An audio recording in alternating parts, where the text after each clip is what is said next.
présentation de toutsurlehockey.com. Salut tout le monde, bienvenue dans le TSLH Podcast. Dans cet épisode, nos trois chroniqueurs vous offrent des débats assez enflammés, mais quelques questions retiendront votre attention, notamment au niveau des congédiements chez le Canadien de Montréal. Claude Julien, Kirk Muller et récemment Stephen Waite ont été limogés au sein de l'organisation montréalaise. On parle également de Jake Allen vis-à-vis le repêchage d'expansion. On se demande si le CH doit payer pour éviter que Seattle vienne chercher le gardien auxiliaire au sein de l'organisation. Également, on fait un petit tour de la Ligue nationale en général. On va parler des Stars de Dallas, on va parler de l'Avalanche du Colorado, des Sénateurs d'Ottawa également et de leur gestion des jeunes joueurs qui a tendance à hériter un peu un de nos chroniqueurs, je vous dirais. Pour terminer avec un petit débat enflammé entre nos chroniqueurs qui s'en est résulté avec un beau petit moment assez cocasse dans le podcast. Donc, c'est un bon épisode qu'on vous a réservé pour cette semaine. Abonnez-vous au TSLH Podcast sur les plateformes Spotify, Apple Podcast, iHeartRadio, Google Podcast, sur YouTube également. Partagez le podcast à vos amis. Abonnez-vous, laissez-nous des reviews. Et puis, si vous désirez vous joindre à notre conversation sur l'application Discord, vous pouvez y accéder avec le lien qu'il y a dans la description de l'épisode. Donc sur ce, je vous souhaite un bon épisode, puis on se revoit dans 2 semaines pour un autre podcast impliquant nos 3 chroniqueurs. Bon podcast tout le monde.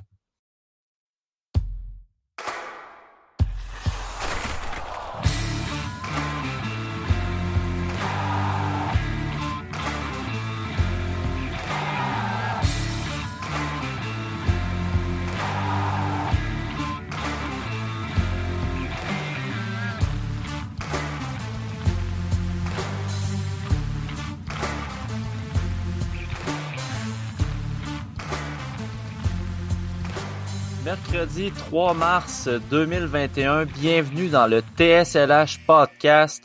Dans l'alignement partant ce soir, Pascal Larchie et moi-même, Matt Parra.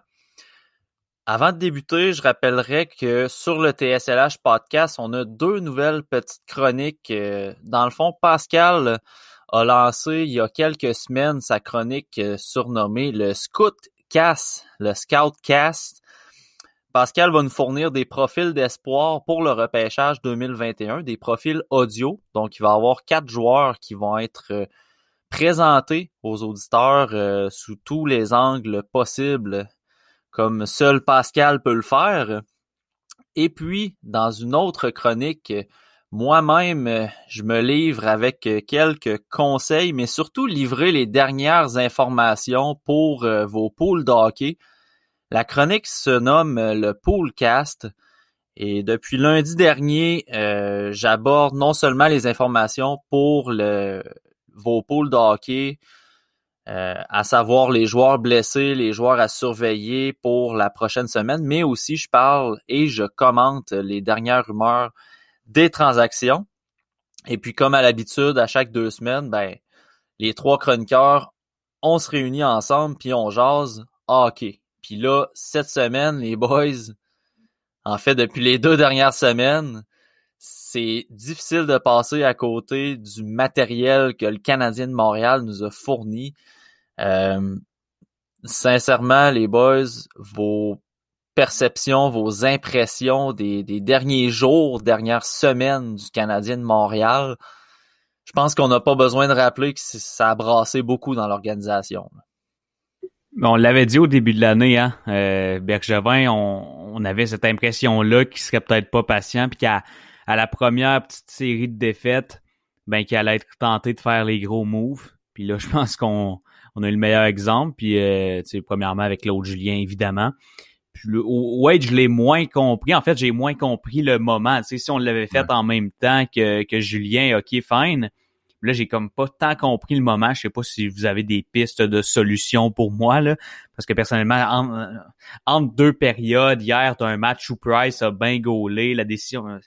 Ça, j'ai pas compris. Mais si on rassemble tout ensemble, ben ça vient juste montrer qu'en effet, Bergevin allait pas être patient cette année parce qu'il veut gagner cette année, puis il va faire ce qu'il faut pour y arriver.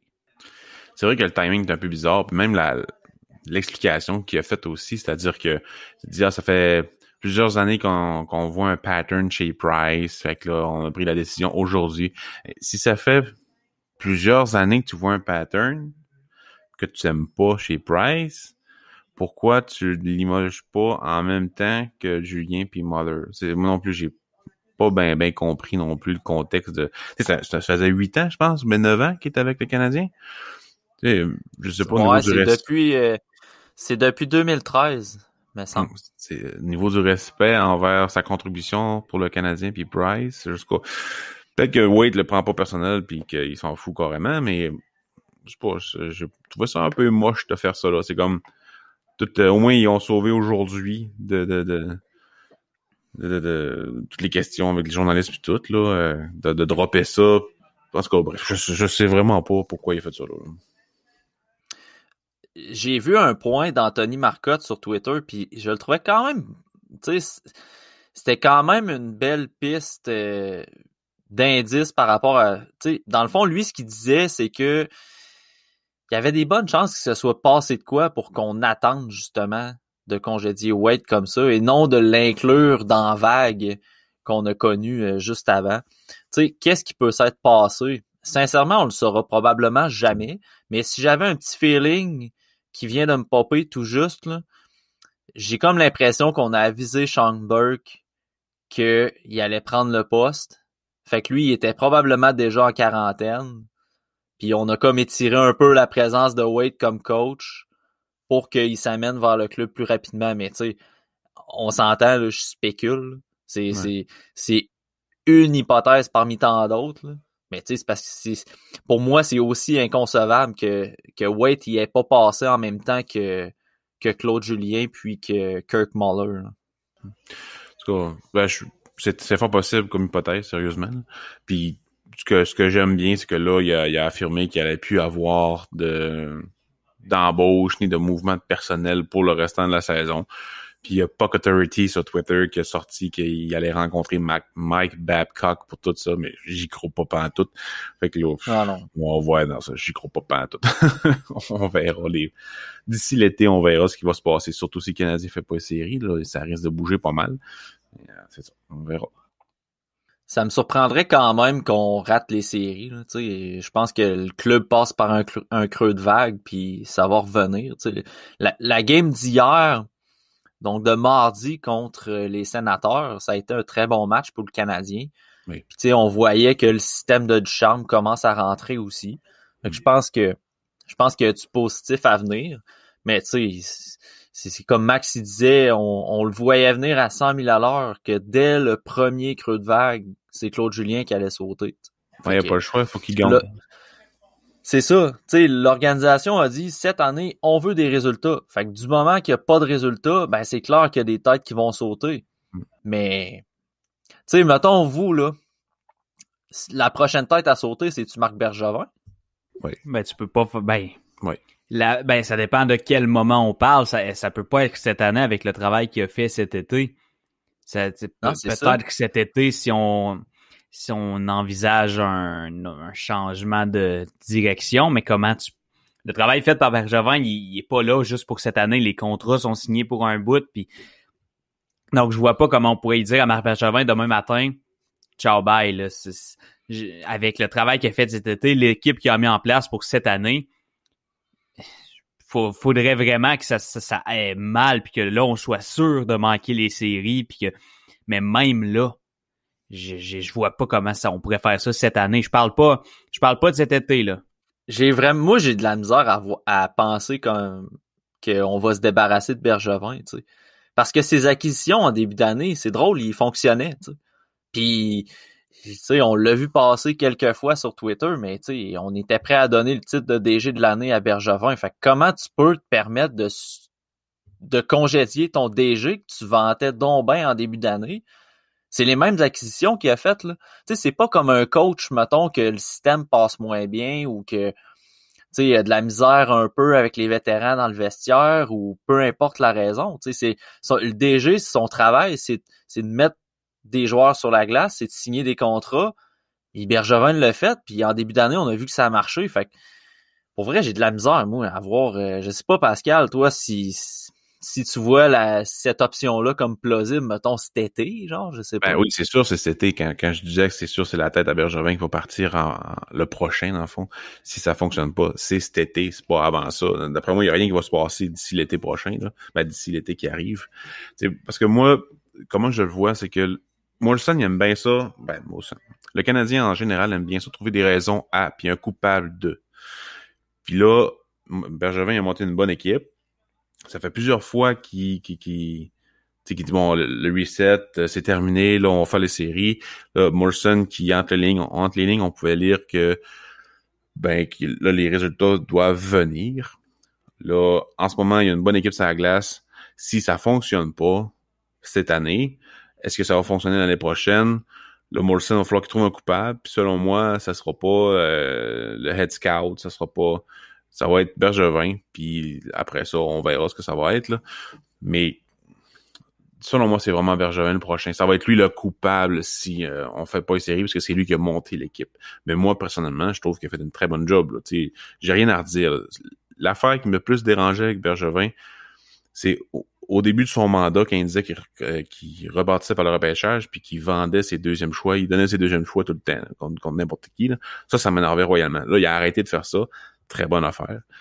Fait qu'on va voir ce que ça va donner, là. Mais selon moi, Molson, c'est lui, c'est Bergevin sa target, là, si ça chie. Sauf que là, c'est parce que cet été, on a aussi un gros été, là. Oui. Tu sais, amener un nouveau DG alors que t'as Thomas Tatar et Philippe Danault qui sont joueurs autonomes sans compensation. T'as le contrat à Kotkaniemi qui va être un contrat pont, là. Tu sais, je pense pas que ça va être un big deal, là, le prochain contrat de Kotkaniemi. Ça reste que Danault... Ouais, genre, ben, pour vrai, je vois pas comment il pourrait faire autrement qu'un 3x2, là. Je sais pas, Max, si toi, c'est pas mal dans les chiffres que tu penses pour Kotkaniemi.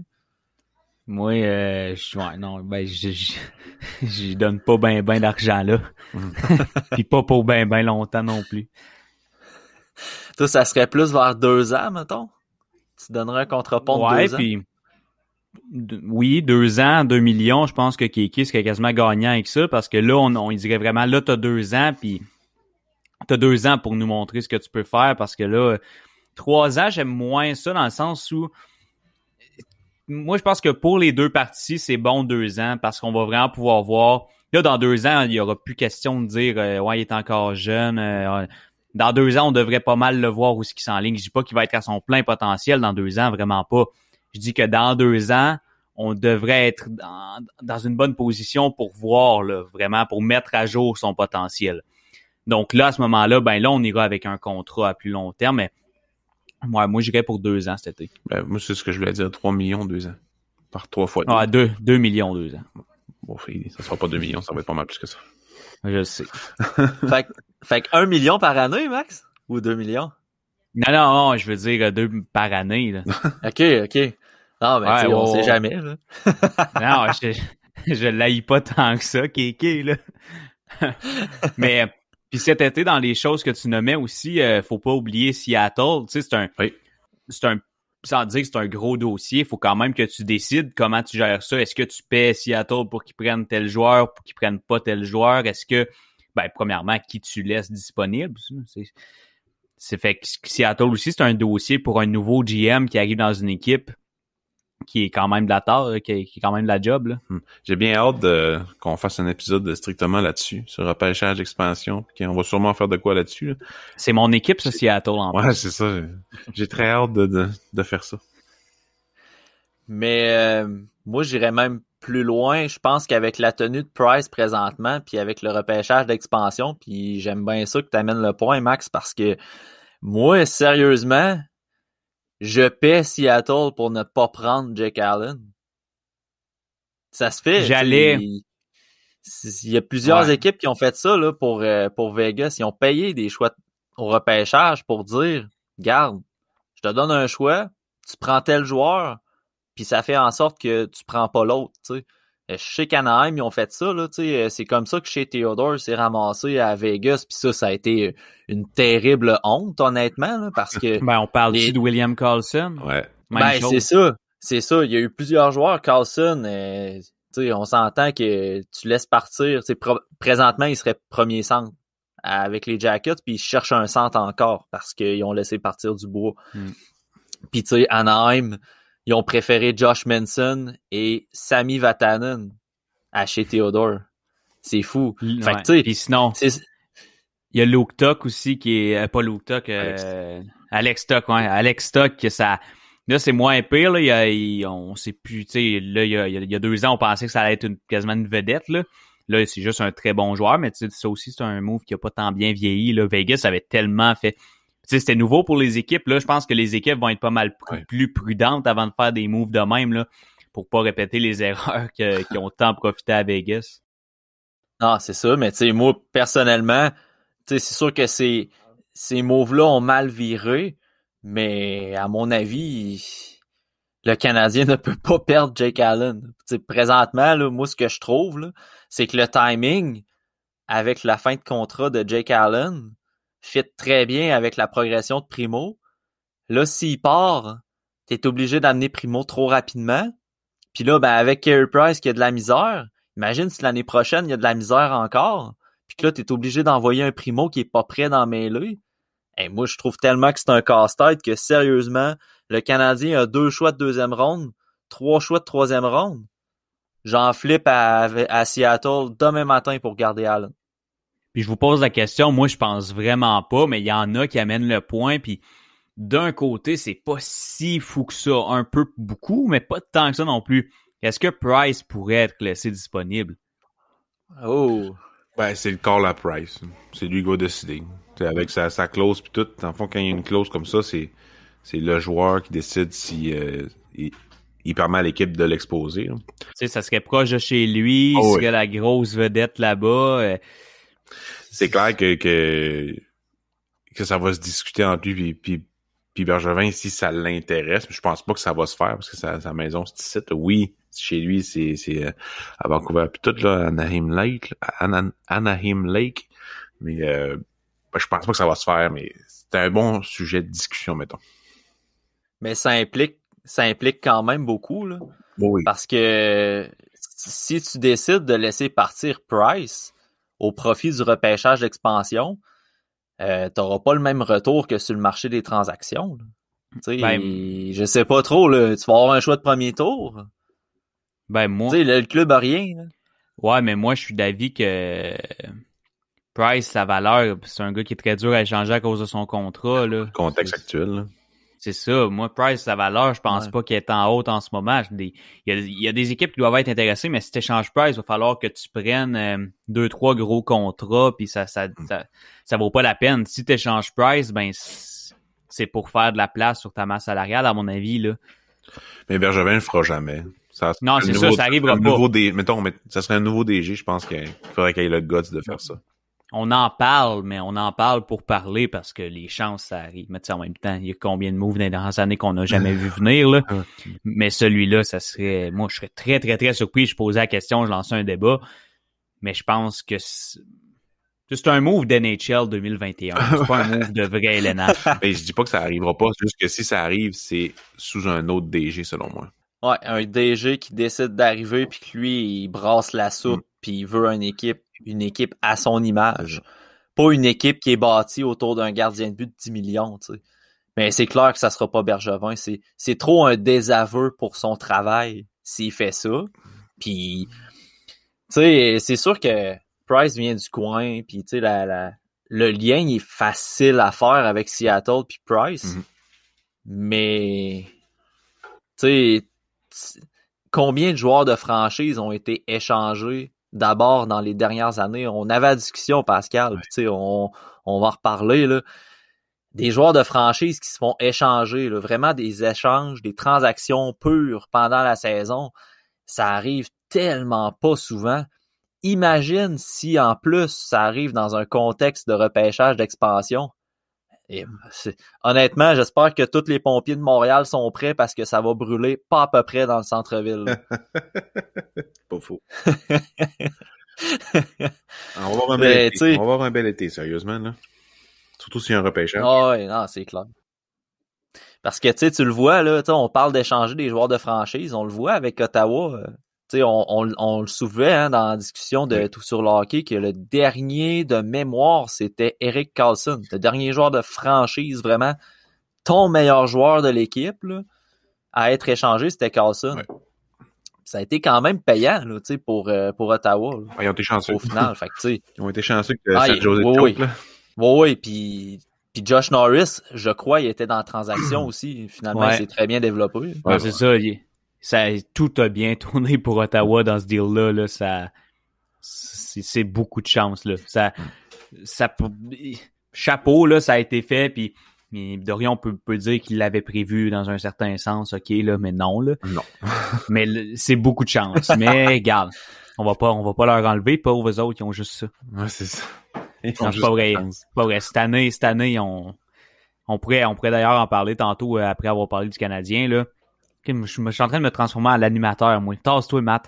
Mais vas-y, Max, on reviendra sur le Canadien après, pas de trouble. Si tu as une idée, là, regarde, partage-la, on va jaser là-dessus. Ben, les Sens qui sont partis qui ont gagné 2 matchs contre les Canadiens, après ça, qui sont allés gagner 2 matchs sur 3 à Calgary.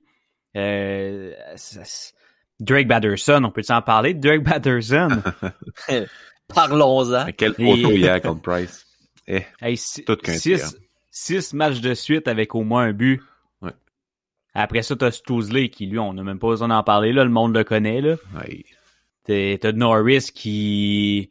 C'était censé être un 3e centre peut-être, 2e, mais là, on est en train de se dire qu'il pourrait être un 1er centre. Et à la défense... Brandstrom, il allait bien. Brandstrom, il allait bien jusqu'à temps qu'il frappe son mur à la dernière game. Là, Brandstrom, non, mais ça, on peut en parler. Arrêtez de rire, j'ai quoi de sérieux à dire.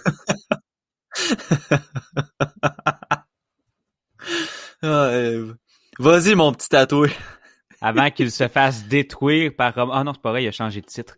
Mais pour vrai, Brandstrom, c'est plate parce que son dernier match qu'il a joué, dans le fond, ce qui est arrivé, c'est qu'il a joué le 2e match à Calgary. Les Flames ont gagné. J'ai trouvé que c'était pour vrai le meilleur match de l'année. D'Erik Brandstrom, il jouait très, très bien. J'ai même trouvé, puis je suis pas gêné de le dire, que ce match-là en particulier a mieux joué que Thomas Chabot puis qu'il a mieux joué que n'importe quel défenseur de l'équipe. Le match d'après, Erik Brandstrom se retrouve d'un gradin. Après avoir joué ce qui était, selon moi, le meilleur match de l'année. Tu sais, je suis pas... je dis ça, mais c'est pas comme si je le trouvais bon à tous les matchs. Le dernier match contre le Canadien, je le dis, il a pas été bon. Mais justement, ça me fâche parce que là, après avoir joué son meilleur match de l'année, DJ Smith, il rentre Coburn à sa place dans l'alignement des Sens. Comment remercier de la pire des façons? Comment féliciter ton gars qui a joué, ton jeune défenseur d'avenir de 21 ans, qui a joué tout un match, tu le mets dans les estrades, puis après ça, il revient à la game d'après. Comment tu veux qu'il ait une confiance? Brandstrom, c'était ça cette année, le game changer dans son jeu, c'est qu'il avait une confiance. Ouais. Puis là, au dernier match, cette confiance-là n'était plus là parce que DJ Smith l'a mis d'un gradin après un excellent match, puis ça m'a tellement fâché parce que je le voyais Brandstrom à la dernière game, c'était pas le même Brandstrom que 2 games avant qu'il se fasse scratch. Fait que DJ Smith, là, je pense que vous le savez que je le porte pas dans mon cœur, là. Je trouve ça tellement triste, sa gestion. Je le répète, Brandstrom joue un excellent match, scratch, game d'après, il joue un mauvais match. Puis il a pas l'air confiant pour 2 scènes. C'est vraiment un hasard? Je pense pas. Ah, sûrement pas. Parce que ce qui me choque le plus dans DJ Smith, c'est probablement que ça vient d'en haut, là. Il gère son équipe comme s'il avait une chance de faire les séries. C'est pas ça, là. En ce moment, il faut qu'il développe son équipe.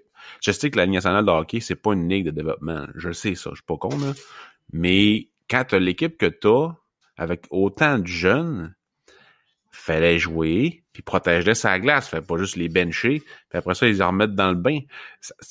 Ça marche Parce que selon moi, je suis pas un coach, là, mais ça marche pas nécessairement comme ça. Tu sais, Norris, Batterson, Stuchel, en tout cas, bref, ça va bien. Okay? En ce moment, son attaque, ça va quand même bien. Sa défensive, là, avec Brandstrom, je sais pas qu'est-ce qu'il y a contre Brandstrom, ce gars-là, là. Mais moi, on dit que ça va mal. J'ai tout le temps en train de chialer. On est tout le temps en train de chialer après son utilisation. Parce que pour ce joueur-là, qu'on aime tous quand même pas pire, ben il gère comme une patate chaude, puis je comprends rien. Mais moi, je l'aime pas, là. Non, c'est une blague, là. Je l'ai pris dans mon pot la vie juste parce que Max m'a dit qu'il était bon, là. Mais non, blague à part, je pense qu'on a eu un bel exemple, justement, dans le match contre le Canadien, de ce qu'on parlait dans le dernier podcast. C'est que TJ Smith gère son équipe, puis t'as les recrues qui font des bonnes choses. Là, il y a Ptianananan. Ils font la même chose le match d'après. Ils se font bencher. Fait que là, ils savent plus qu'est-ce qu'il faut qu'ils fassent pour garder leur place dans l'alignement. Et ça, pour un jeune, on le répète, là, c'est très mauvais de pas savoir exactement à quoi s'en tenir, qu'est-ce que ça prend pour rester dans l'alignement et qu'est-ce que tu fais qui te mérite d'être expulsé de l'alignement. Il faut que ça soit clair pour un jeune. Puis, présentement, ça n'a pas l'air de l'être. Puis j'aimais bien ton commentaire, Max, sur Twitter, sur la gestion de la masse salariale. Sérieusement, j'ai une bonne intuition que ça a rapport avec ça, là, de sauver quelques scènes par-ci, par-là, puis les Sens en ont pas besoin là, du 600 000 de plus que ça va donner à date limite. Là. On voudra même pas s'améliorer pour les séries. Là, fait que j'ai l'impression aussi qu'il y a un peu de ça là, dans la fameuse organisation gratte-scène des sénateurs d'Ottawa. Là. Le proprio, il est cheap. Comme lui de Caroline. Oui, exact. Puis tu sais, pour Brandstrom, ce qui est plate aussi, c'est que DJ Smith l'a benché la dernière game à Calgary.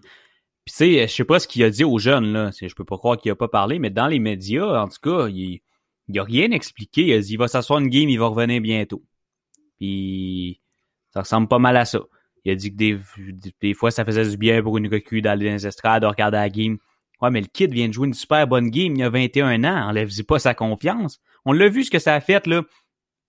Je l'avais collé avant que ça allait faire ça, mais là, j'ai juste eu la preuve contre Montréal parce que il jouait pas mal, mais il jouait avec beaucoup moins de confiance, puis c'est ça qui a paru, puis c'est ça qui faisait que les jeux qui réussissaient plus tôt dans la saison, ben là, il les réussissait moins.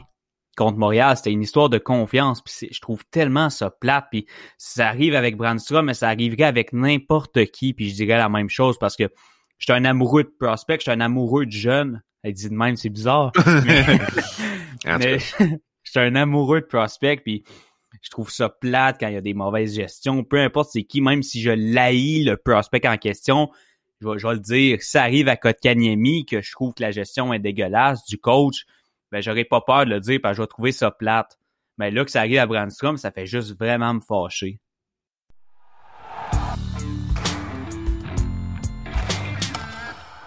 Tantôt, les boys, je parlais du Canadien de Montréal, mais tu sais, j'avais comme effleuré un peu le sujet Danault et le sujet Tatar. Cet été, qu'est-ce qu'on fait? Est-ce qu'on garde les deux? Est-ce que vous croyez que Danault va choisir de baisser ses attentes, baisser ses demandes, puis de signer un contrat encore une fois à rabais? À quoi on peut s'attendre de l'été du Canadien avec ces deux UFA-là? Ben là, Danault, c'est même pas de signer à rabais, là, c'est de signer au juste prix. Il aura pas le choix de baisser ses attentes, là. Ouais. Je veux dire, ça sera pas de signer à rabais s'il signe à 4 millions, là. Ça va être de signer à sa juste valeur.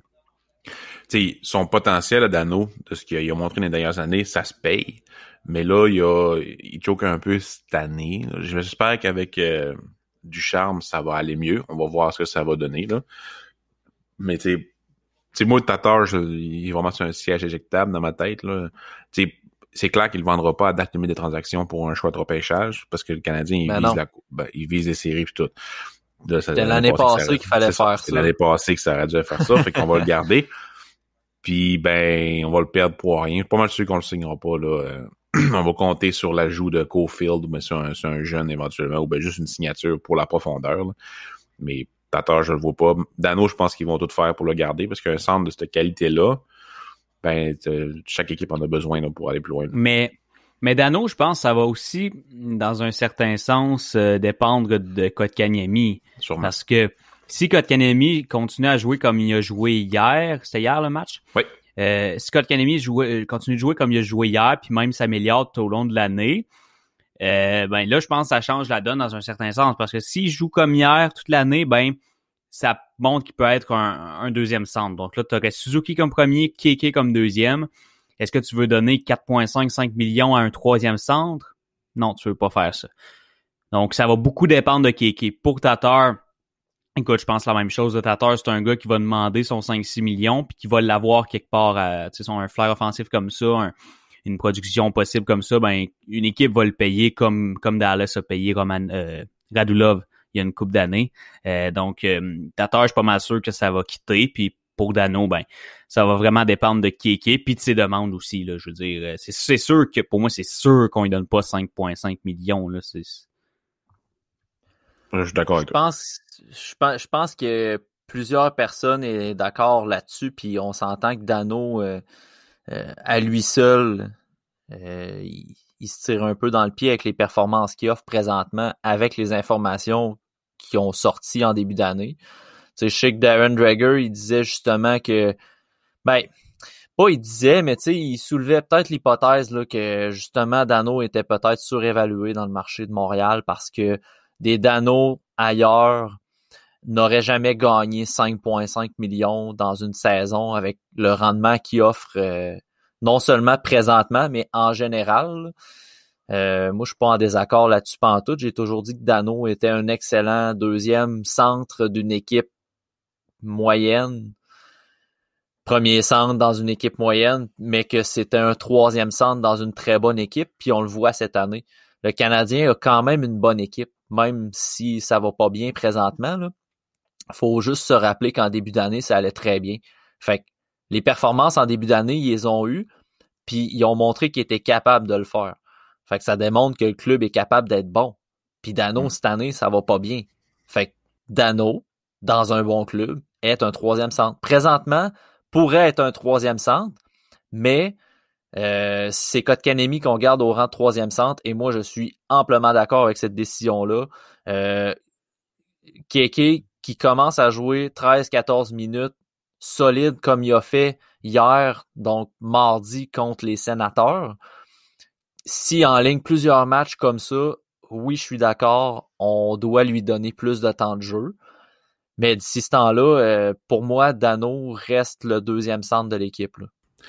Puis tu sais, avec tous les ailiers que le Canadien a, tu sais, ils ont une belle qualité d'ailier, les Canadiens. Ils ont une belle profondeur à ce niveau-là. Donc, le deuxième trio, le troisième trio, c'est un peu nébuleux, ça. Tu sais, c'est un peu la même affaire, là, tu sais.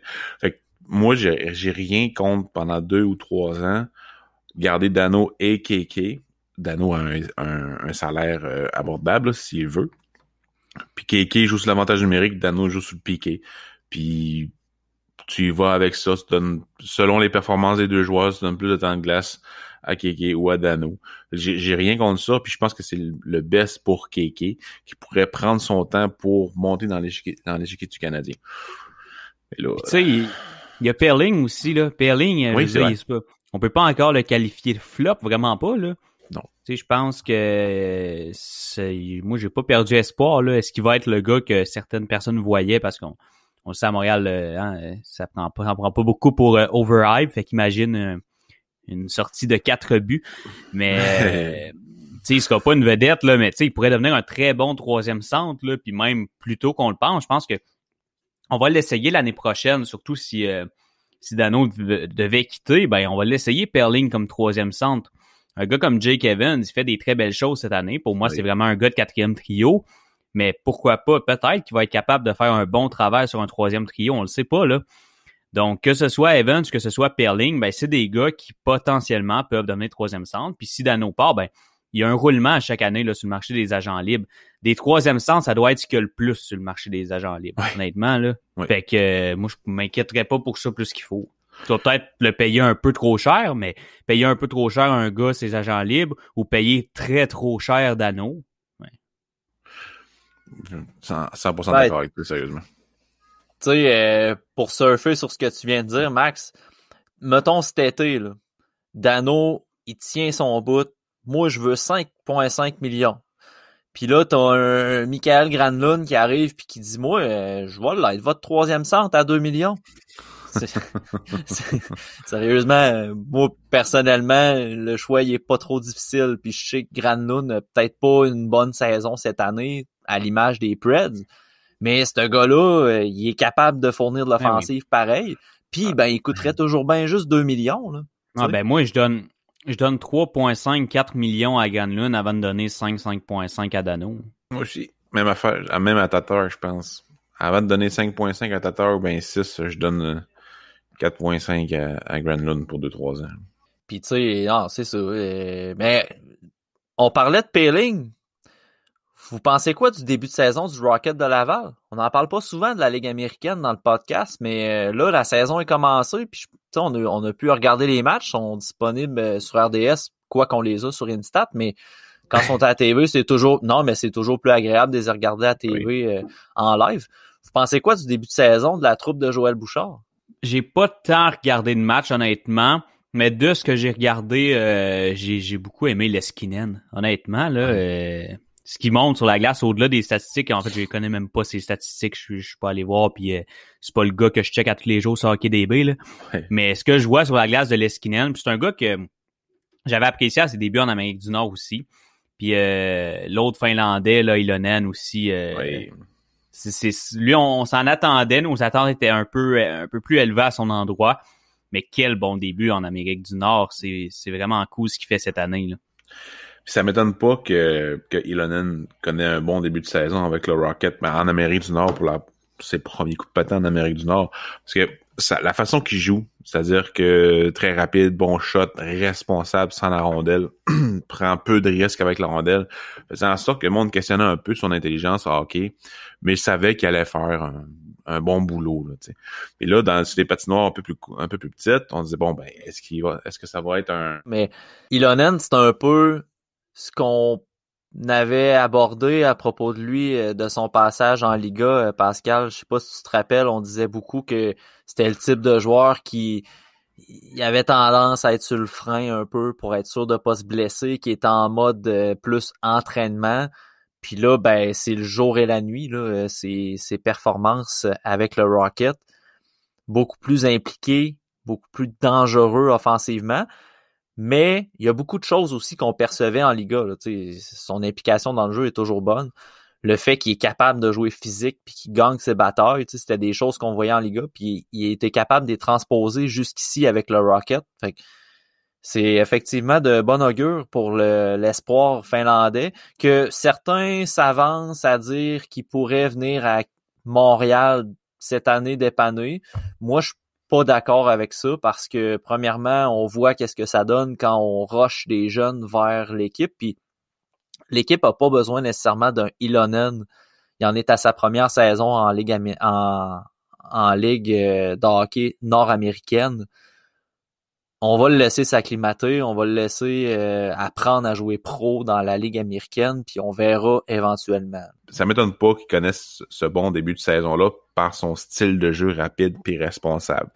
Fait que, ce que j'aime le plus de lui, c'est qu'il profite des chances qu'il a, mais il les crée pas nécessairement par lui-même. T'sais, il attend que le jeu vienne à lui avant qu'il aille au jeu. Je sais pas si vous comprenez ce que je veux dire. Puis ça va venir avec l'expérience. Mais malgré le fait qu'il fait ça, il a 6 points en 8 matchs, dont 2 buts. Donc c'est très bon. Hein. On peut pas chialer contre ça, sérieusement. Puis un autre bon début de saison pour le Rocket. Le Rocket, c'est Vejdemo, hein, les mains de béton. Puis Harvey Pinard. Très, très, très, très, très bon début de saison pour le petit gars d'Arvida, qui probablement, ses parents sont probablement dans mes voisins hein, présentement. Mais bref, Lucas Vejdemo, je pense pas qu'il va avoir une grande carrière dans la Ligue nationale de hockey, mais pour des rappels occasionnels, je pense qu'il pourrait faire un bon travail pour la profondeur. Puis pour Harvey Pinard, moi je le vois dans la Ligue nationale de hockey dans les prochaines années, par son son implication dans le jeu, son niveau de responsabilité, puis par le leadership qu'il dégage. Ce gars-là, je l'adore, puis je pense qu'il a tout pour réussir. Mais Harvey Pinard, je l'avais déjà dit dans un podcast auparavant, là. Moi, je le connais parce qu'évidemment, je suis beaucoup les Foreurs de Val-d'Or, donc je suis pogné pour suivre du même coup les Huskies de Rouyn-Noranda. Puis quand j'haïs un joueur comme j'haïssais Harvey Pinard, ben ça veut en dire beaucoup. Puis tu sais, il y a des gars que t'haïs parce que c'est des baveux, ils ont des attitudes de merde. Non, Harvey Pinard, c'est pas ça, tu l'haïs parce que c'est un leader, c'est un gars qui apporte tellement d'énergie sur la glace, c'est un petit modèle à suivre, là, c'est vraiment... Il apportait quelque chose, lui, mais tu voyais que tout le monde était meilleur quand il était dans sa game, puis il est tout le temps dans sa game. Fait que pour vrai, Harvey Pinard, je serais pas surpris pantoute qu'il aille dans LNH, ne serait-ce qu'à cause de son implication, à cause de son leadership.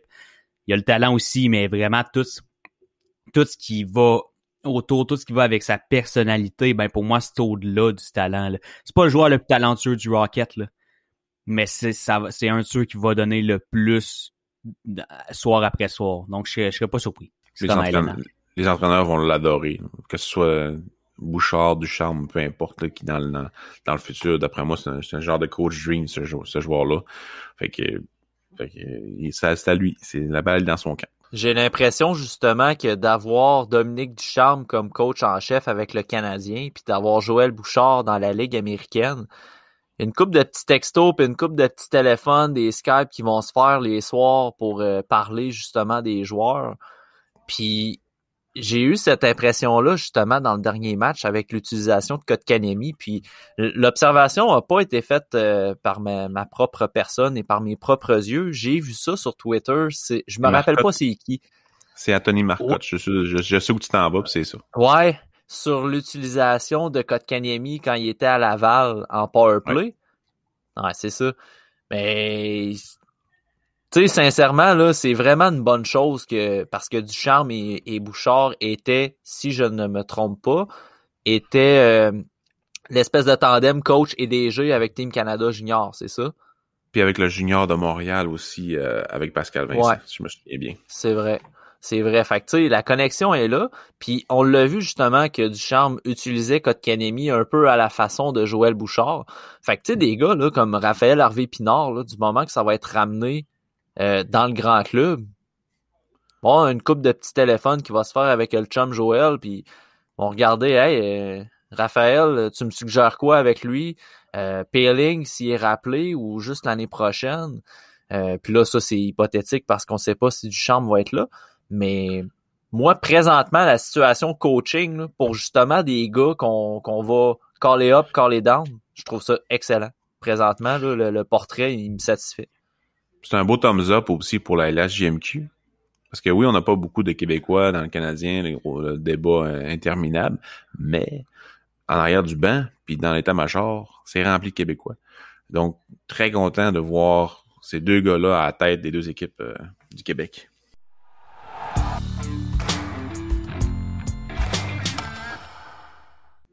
Je lance une question tout autre, aucunement rapport avec le Canadien, aucunement rapport avec le Rocket de Laval. Jack Eichel, va-tu être échangé ou bien il sera pas échangé?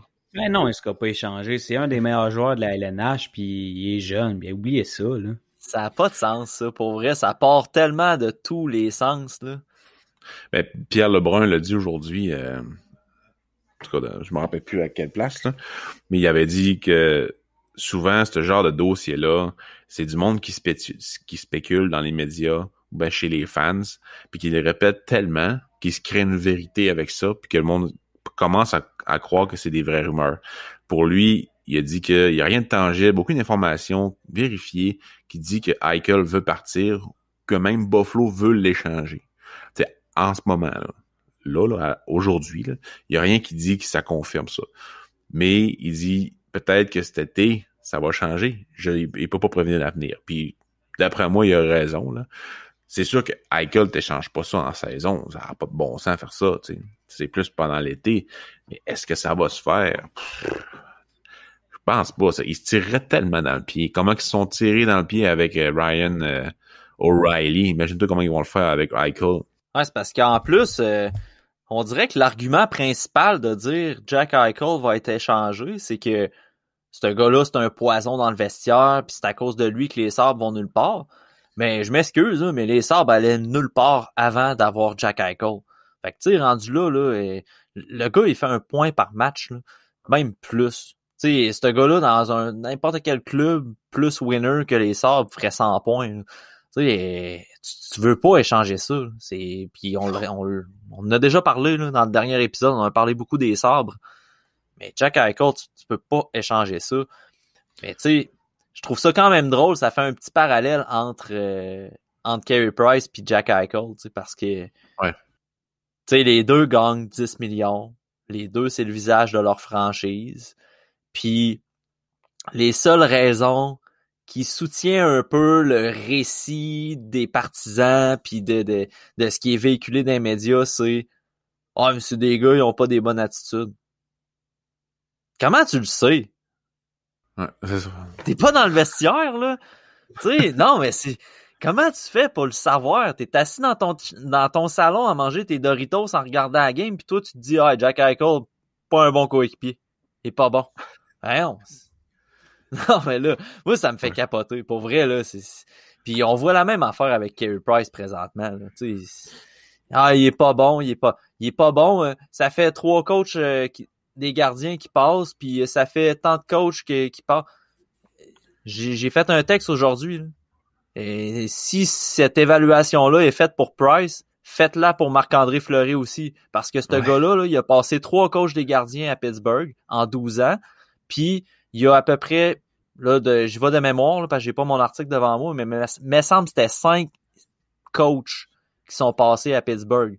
Mais pourtant, Fleury, on vante son éthique de travail, on vante sa combativité, on vante son attitude.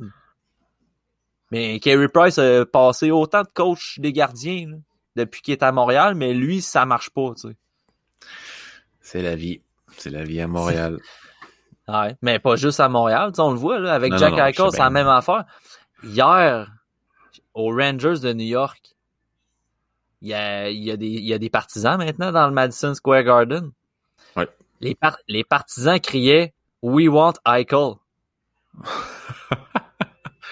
Eh boy. C'est pas des blagues, là. C'est des journalistes des Rangers qui marquaient ça sur Twitter. Au début, je croyais vraiment que c'était une blague. Je pouvais pas croire. Mais quand ça fait 2-3 qu'ils l'écrivent sur Twitter, tu te dis, ouais, peut-être que eux autres sont au Madison Square Garden. Moi, je suis dans mon salon. Je les ai peut-être pas entendus, mais eux autres, je pense qu'ils les ont entendus. Là. Mais cette saga-là va de tous les sens. Ça n'a pas de sens. S'il devient disponible, il y a 30 équipes qui vont vouloir. Là. Pas juste une ou deux. Là. Tout le monde va vouloir ce joueur-là. Non, c'est ça. Si on regarde, tantôt, on parlait de salaire, puis tu sais, Carey Price, il est un peu hypothéqué par son salaire, puis tout ça. On vient de parler d'Eichel, puis je lance une question générale, puis ça ira où ce que ça ira. Vous autres, est-ce que vous préférez surpayer pour un joueur ou pour un gardien de but? Joueur. Un joueur, c'est sûr. Puis la raison est... Ça ira nulle part, finalement. Mais la raison est simple, puis j'imagine que vous avez la même que moi, mais tu sais, c'est que un goaler, si c'est ton deuxième goaler, ben il t'apporte absolument rien. Un joueur surpayé peut t'apporter quelque chose sur un 3e, 4e trio. Moi, c'est surtout ça mon point. Parce que si, là, ça change un petit peu selon si les deux sont scratch, ben on s'entend que ça fait pas de différence. Mais c'est vraiment que l'affaire, c'est que si le goaler, c'est pas ton premier goaler, puis qu'il te goal 15-20 games dans l'année, mais que ton attaquant qui est surpayé, lui, te donne 80 games sur un 3e trio, ben c'est sûr que le choix est assez facile, là. Mais parce que, tu sais, pour être surpayé, un goaler peut être ton premier gardien, faire un boulot correct et quand même être surpayé. Donc, ça devient vraiment du cas par cas. Mais si on généralise vraiment, je pense que je préfère de loin surpayer un attaquant, là. Tu sais, je préfère payer Jeff Skinner que de payer Rick DiPietro ou bien de payer Bobrovsky. Sérieusement, là. C'est la même raison que toi, là. Un Jeff Skinner, tu sais pas quand il va rebondir, quoi qu'un Bobrovsky non plus dans un certain sens. Mais je pense qu'il y a plus de chances qu'un Skinner parte sur une séquence, qu'il se mette à scorer, se retourne avec du temps de power play, puis là, il produit. Je Je pense qu'il y a plus de chances que ça arrive que du jour au lendemain, Bobrovsky redevient un gardien élite. Exact.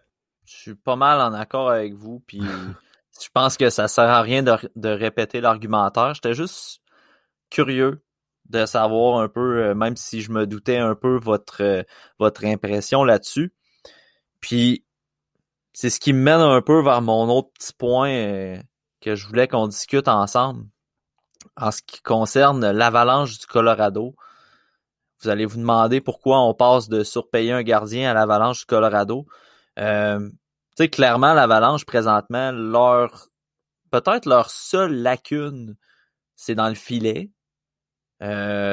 T'écrivais un texte, Max, sur le fait que présentement, l'Avalanche se dirige plus vers l'exclusion des séries que pour les séries, quoique, tu sais, la saison est jeune encore, là. Ils ont juste 19 matchs de jouer.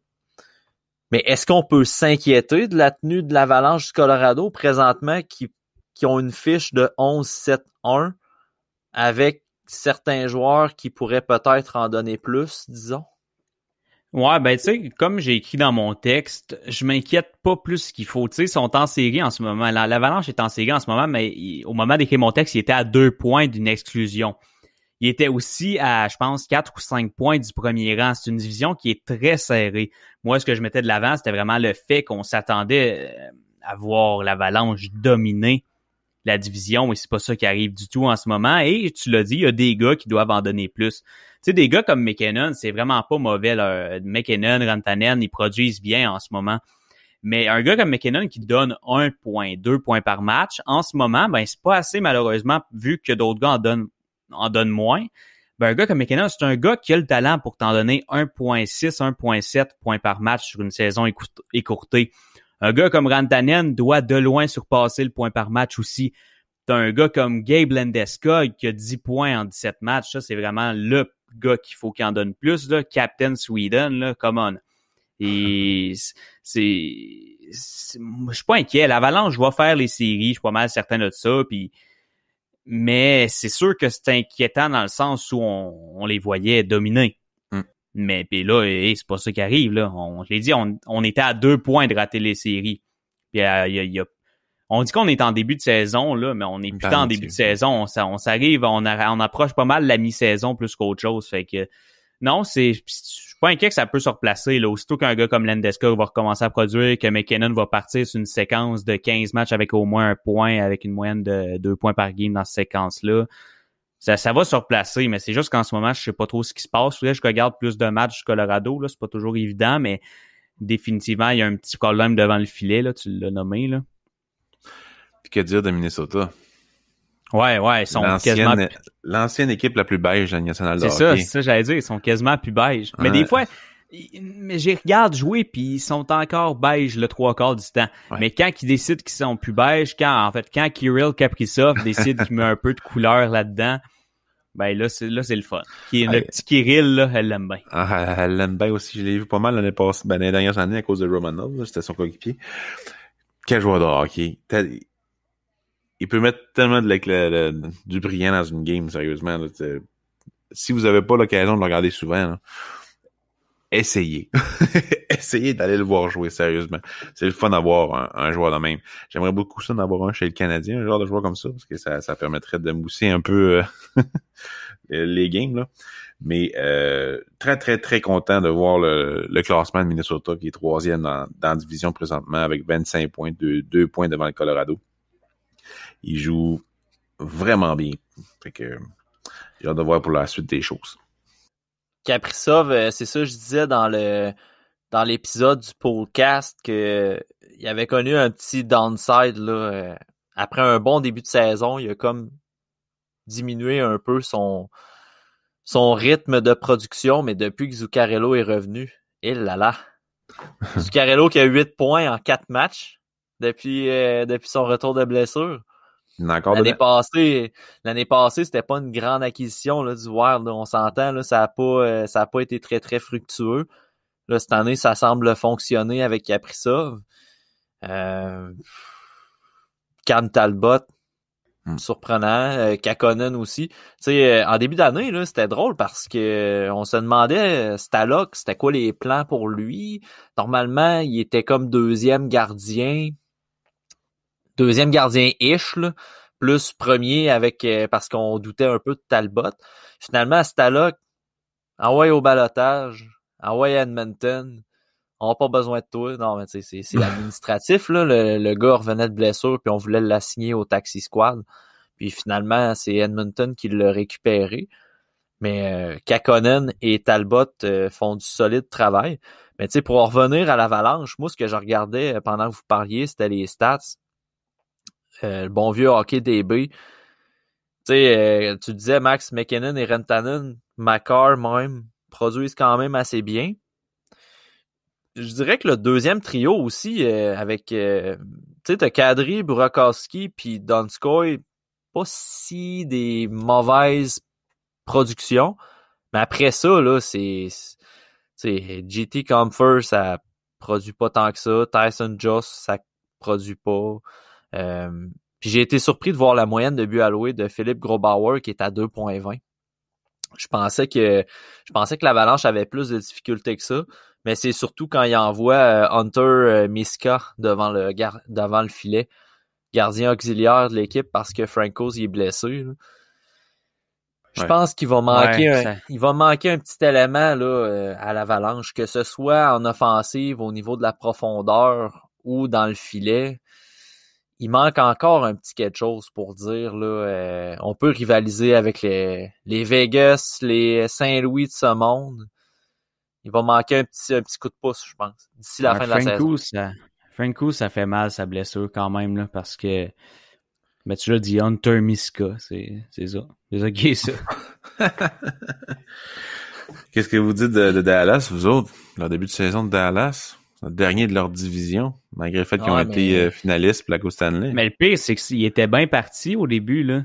Ben, l'année passée... Ils ont pas mal moins de matchs, là. Mais l'année passée, ça a fait pareil. Il avait pas commencé la saison comme il faut, là, l'année passée, Dallas. Là. Il a commencé, il y avait beaucoup de difficultés, puis on se disait, crème, ils sont allés chercher Pavelski, ils sont allés chercher des joueurs pour aller à la Coupe, là. Puis ça marchait pas du tout. Puis finalement, plus la saison avançait, plus qu'il s'améliorait pour au final arriver à la finale de la Coupe Stanley. Mais tu sais, Dallas, comment veux-tu avoir un rythme de croisière quand ça va bien pendant 3 matchs, puis après ça, t'es 2 semaines sans jouer à cause de la COVID, puis après ça, il y a une tempête de neige de 4 cm avec un peu de verglas, puis il n'y a plus d'électricité dans la ville. T'sais, non, mais tu sais, il y a eu quand même plusieurs matchs d'annulés à cause de ça. Là. Ouais.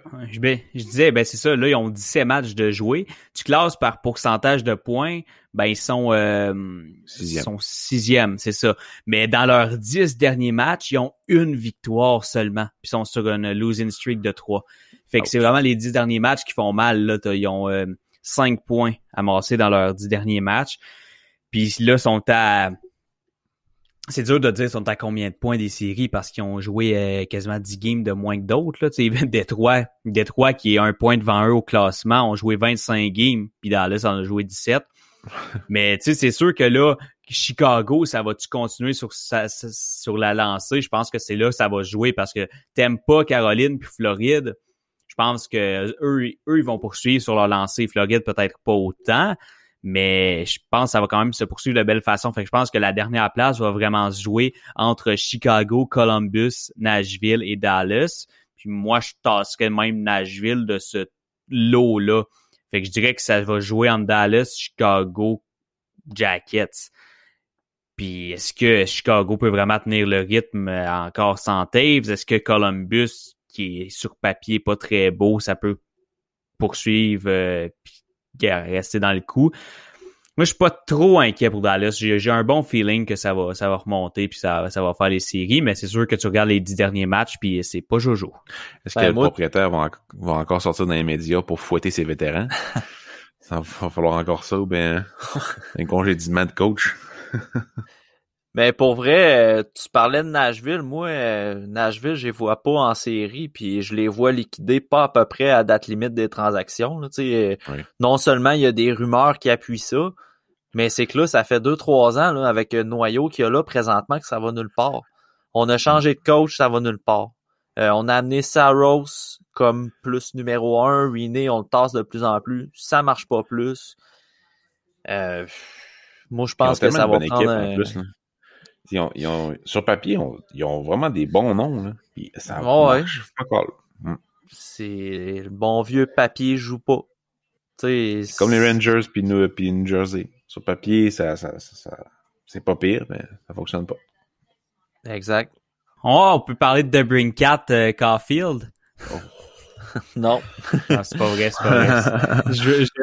Je veux pas parler de ça. De toute façon, Caulfield, probablement qu'on va en parler dans le prochain podcast, vu que là, il va être pas loin de finir son tournoi, savoir s'il va aller en Frozen Four. Fait que là, on va savoir s'il s'en vient au Québec ou non. Fait qu'on va sûrement en parler dans 2 semaines, de façon Caulfield. Pas besoin c'est bientôt Caulfield qui pourrait venir. Ouais, ben dans le fond, d'ici le 31 mars, s'il se qualifie pas pour le Frozen Four, c'est le 31 mars qui va être disponible, selon mes calculs, là. Ah, ben c'est vrai, parce que ouais, on n'est pas dans une saison temps normal en ce moment, fait que je suis tout mêlé dans le temps. Fait que pour moi, c'est genre... Caulfield, Ligue américaine ou avec le Canadien, tu parles? Ouais, Ligue américaine. Bon. Ligue américaine, sauf s'il y a des blessures, là. Mais moi, je le veux dans la Ligue américaine, puis on va en parler dans 2 semaines. on se garde la... Ouais, c'est ça, on se garde la petite surprise. Mais dans 2 semaines, Max, juste me confirmer, là, à moi, à Pascal et aux auditeurs, dans 2 semaines, tu vas avoir ton tatou de Brandstrom, c'est ça? Non, hey, le rendez-vous, il est le 29. Les tatoueurs sont occupés. Je pense qu'avec les mesures pis tout, ils ont peut-être moins de place dans les salons. Fait que ouais, le rendez-vous, il est pris, mais ça allait au 29.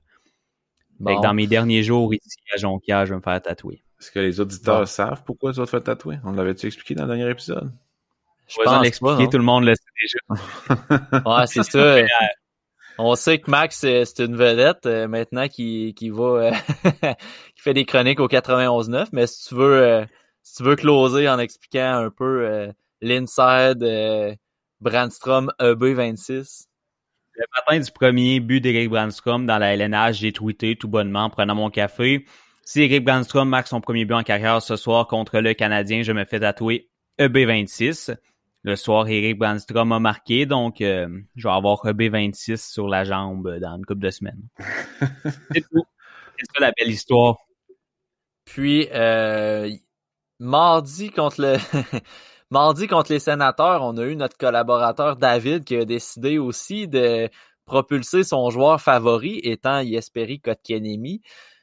David qui a tweeté « Si Kéké marque ce soir, je me fais tatouer Kéké 15 sur ma manche et il n'a pas marqué. » Donc, selon le processus d'évaluation de bien des personnes, Brandstrom est meilleur que Kéké.